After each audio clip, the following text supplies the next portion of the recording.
আসসালামু আলাইকুম, কেমন আছেন সবাই? আজকে আমি নিয়ে আসলাম খুবই মজার একটা রেসিপি।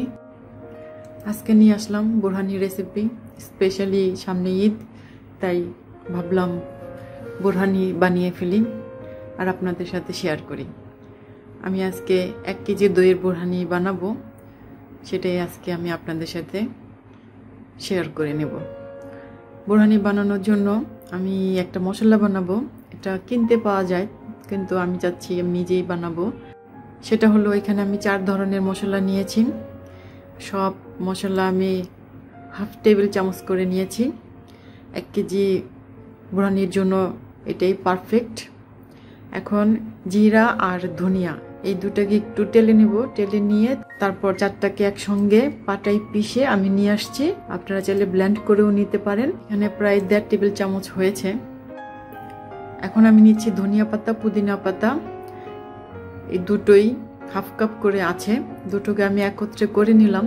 এরপর আমি এর মধ্যে 3টা কাঁচামরিচ দিয়ে দিলাম। দিয়ে এটাকে আমি পাটায় পিষে নেব। আমি আবারও বলছি, আপনারা চাইলে ব্লেন্ড করেও নিতে পারেন, সামান্য একটু পানি দিয়ে করে নিতে পারেন। প্রথমে আমি একটা মিশ্রণ বানিয়ে নিব। আমি এখানে 1 টেবিল চামচ বিট লবণ নিলাম।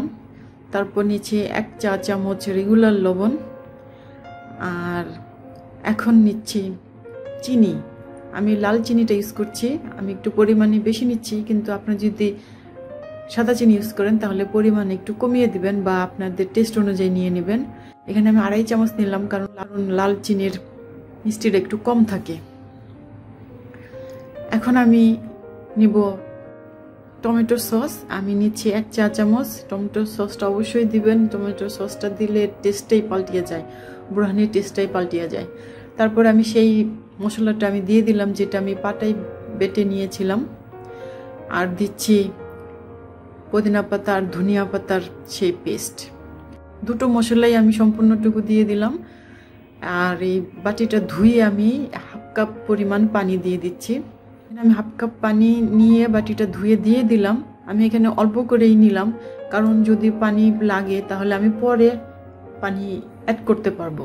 প্রথমেই খুব বেশি পানি নেওয়াটা খুব দরকার নেই, কারণ তাহলে বোরহানিটা পাতলা হয়ে যাওয়ার সম্ভাবনা থাকতে পারে। এখন এটাকে খুব ভালোভাবে মিশিয়ে নিতে হবে। মিশানো হয়ে গেলে তারপরে এটাকে আমি একটু সাইডে রেখে দেব। সাইডে রেখে দিয়ে তারপরে আমি দইটাকে নিয়ে নিব। আমি এখানে 1 কেজি টক দই নিয়েছি। এটাকে এখন খুব ভালোভাবে ফেটে নিতে হবে। যদি আপনাদের দইটা একটু দানা দানা থাকে, খুব ভালোভাবে ফেটে নেবেন। তা আরেকটা কাজ করতে পারেন, বাবুর্চিরা যেভাবে বিয়ে বাড়িতে কাপড় দিয়ে ছেঁকে নেয়, ঠিক সেভাবেও নিতে পারেন। কিন্তু আমি নিচ্ছি না, আমার দইটা খুব বেশি দানা দানা না, একটু মসৃণ নেই। তাই আমি এই হ্যান্ড দিয়েই খুব ভালোভাবে এটাকে ফেটে নিলাম। এখন আমি যে মিশ্রণটা বানিয়েছিলাম, সেই মিশ্রণটা আমি এখন এর মধ্যে দিয়ে দেব একটা ছাঁকনির সাহায্যে। ছাঁকনির সাহায্যে ছেঁকে দেওয়াটা খুবই বেস্ট, কারণ এর মধ্যে কিছু দানা থাকতে পারে, সেটা বের হবে। আমি এটাকে আগে একটু একটা চামচের সাহায্যে ছেঁকে নিচ্ছি। আঁচটা বের করাটা খুবই জরুরি। যদি না বের করি তাহলে এটা মুখের মধ্যে লাগতো। এখন আমি এই আঁশগুলোকে আমি ফেলে দেব। আমার খুব ভালোভাবে ছাঁকা হয়ে গেছে। তারপর আমি আঁশগুলোকে একটা সাইডে রেখে দিলাম। রেখে দিয়ে এটাকে খুব ভালোভাবে এখন মিশিয়ে নিতে হবে। একটা হ্যান্ড উইক্সের সাহায্যে আমি নিচ্ছি, আপনারা চাইলে চামচও ইউজ করতে পারেন। খুব ভালোভাবে এটাকে মেশানোটাই হবে আমাদের লক্ষ্য। কি দিয়ে করছি তা আসলে কোনো ফ্যাক্ট না।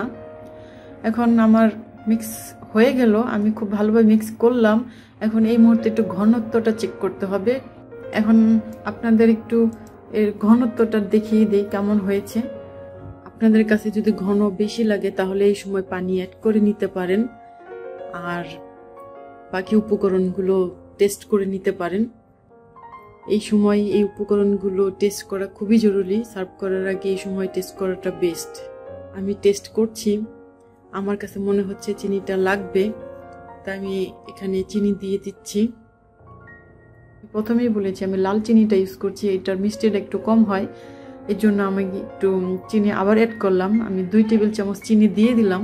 এটা অ্যাড করে এখন এটাকে খুব ভালোভাবে মিশিয়ে নিতে হবে। চিনি না গলা পর্যন্ত এটাকে সার্ভ করা যাবে না।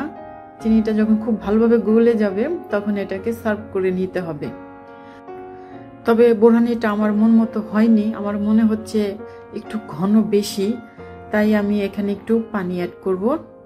এখানে আমি পানি দিয়ে দিচ্ছি খুবই সামান্য পরিমাণে, আপনারা আপনাদের টেস্ট অনুযায়ী পানিটা অ্যাড করে নেবেন। আসলে সবার টেস্ট তো সমান হয় না, কেউ ঘন পছন্দ করে, কেউ পাতলা পছন্দ করে। তো আমি অল্প একটু পানি অ্যাড করে নিলাম, নিয়ে খুব ভালোভাবে মিশিয়ে তারপর আমি এটাকে সার্ভ করছি। এভাবে ঈদের মধ্যে আমরা ঘরেই বিয়েবাড়ির মতো বোরহানি বানিয়ে খেতে পারি। ঈদের মধ্যে স্পেশালি কিছু থাকা তো আমাদের অবশ্যই চাই, স্পেশালি যদি কিছু থাকে তাহলে ঈদের খুশিটা আরো দ্বিগুণ বেড়ে যায়। তো এই ছিল আজকে আমার রেসিপি। যদি ভালো লাগে থাকে তাহলে প্লিজ লাইক, কমেন্ট, শেয়ার করবেন আর অবশ্যই সাবস্ক্রাইব করবেন। আল্লাহ হাফেজ।